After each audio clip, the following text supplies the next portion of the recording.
পুকুরের পানিতে, নদীতে বা সমুদ্রে, ধানের ক্ষেতে কিংবা বাদ্যযন্ত্রের টানটান তারে আমরা ঢেউ বা তরঙ্গ দেখতে পাই।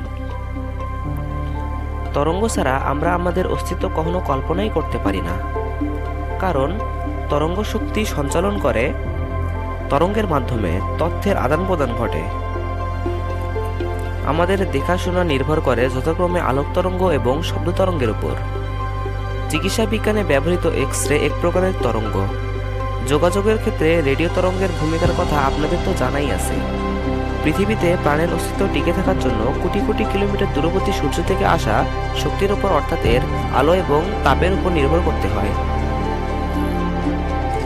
অর্থাৎ দেখা যাচ্ছে আমাদের জীবনে তরঙ্গ ও শব্দের ভূমিকা কতটা গুরুত্বপূর্ণ। আজকের ভিডিওতে এই তরঙ্গ ও শব্দ সম্পর্কে আলোচনা করা হবে। একই সাথে আপনারা জানতে পারবেন কিভাবে বাদুড় না দেখে পথ চলে। প্রথমেই আসি, তরঙ্গ কি? এই প্রশ্নের উত্তর চট করে দেওয়া সম্ভব নয়। তরঙ্গ কি সেটা জানার আগে কম্পন বা স্পন্দন সম্পর্কে একটা পরিষ্কার ধারণা থাকা দরকার। আমরা জানি কোনো গতিশীল বস্তু কণার গতি যদি এমন হয় যে এটি এর গতিপথের কোনো নির্দিষ্ট বিন্দুকে নির্দিষ্ট সময় পর একই দিক থেকে অতিক্রম করে, তবে সেই গতিকে পর্যায়বৃত্ত গতি বলে।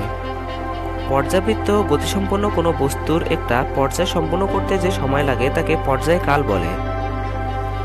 আবার কম্পমান সরু শলাকার গতি, অল্প বিস্তারে দোলায়মান কোনো সরল দোলকের গতি, কোনো স্প্রিংয়ের এক প্রান্তে একটি ভারী বস্তু ঝুলিয়ে অপর প্রান্ত দৃঢ় অবস্থানে আটকে টেনে ছেড়ে দিলে তার গতি, তাপ ইঞ্জিনের সিলিন্ডারের মধ্যে পিস্টনের গতি প্রভৃতি সরল সন্ধিত স্পন্দনের উদাহরণ। এখন আসি, তরঙ্গ কি এই বিষয়ে।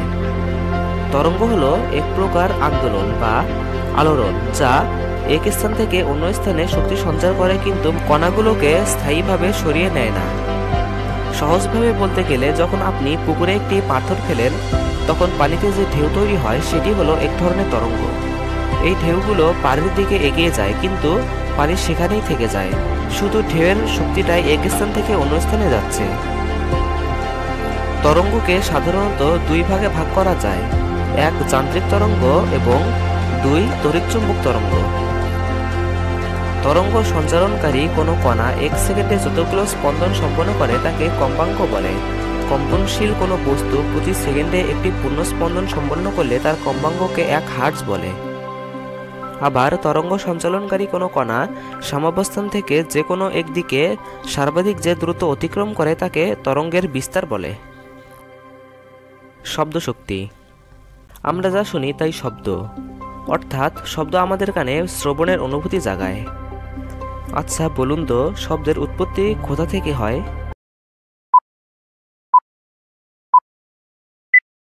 শব্দের উৎপত্তি কোথা থেকে হয় তা সহজভাবে বলতে গেলে কোনো বস্তুর কম্পনের ফলেই শব্দের উৎপত্তি হয়।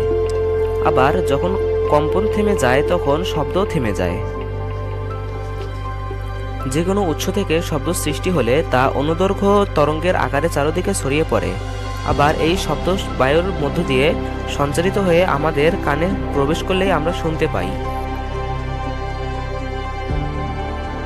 অটো ভন গেরিক সর্বপ্রথম পরীক্ষার সাহায্যে প্রমাণ করলেন যে শব্দের উৎস এবং আমাদের কানের মধ্যবর্তী স্থানে যদি কোনো জড় মাধ্যম না থাকে তাহলে শব্দ আমাদের কানে পৌঁছাতে পারে না। এর একটা বাস্তব উদাহরণ হচ্ছে চাঁদ। চাঁদে বাতাস না থাকায় মহাশূন্যচারীদের পরস্পরের সাথে কথা বলার জন্য রেডিও ব্যবহার করতে হয়েছিল।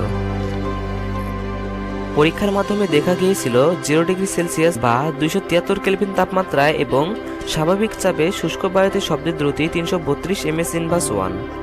শুধু যে বাতাস তা নয়, কঠিন পদার্থের মাধ্যমেও শব্দ সঞ্চারিত হতে পারে। যেমন আপনি যদি মাটিতে কান পেতে থাকেন তাহলে আপনি বহু দূরের শব্দ শুনতে পাবেন। এমনকি পানির ভিতরেও শব্দ অনেক দূর পর্যন্ত শোনা যায়। এটা সহজভাবে বলতে গেলে, কঠিন মাধ্যমে শব্দ সবচেয়ে দ্রুত চলে, তরল মাধ্যমে তার চেয়ে ধীরে চলে, বায়বীয় মাধ্যমে শব্দের দ্রুতি সবচেয়ে কম, আর ভ্যাকুয়ামে শব্দের দ্রুতি 0। একটা বিষয় আপনি লক্ষ্য করবেন যে বাদুড় অন্ধকারে না দেখে কিভাবে পথ চলে। এই প্রশ্ন অনেকের মনে কখনো না কখনো এসেছে। বাদুড় যখন অন্ধকারে ওড়ে তখন সে শব্দত্ব তরঙ্গ ব্যবহার করে।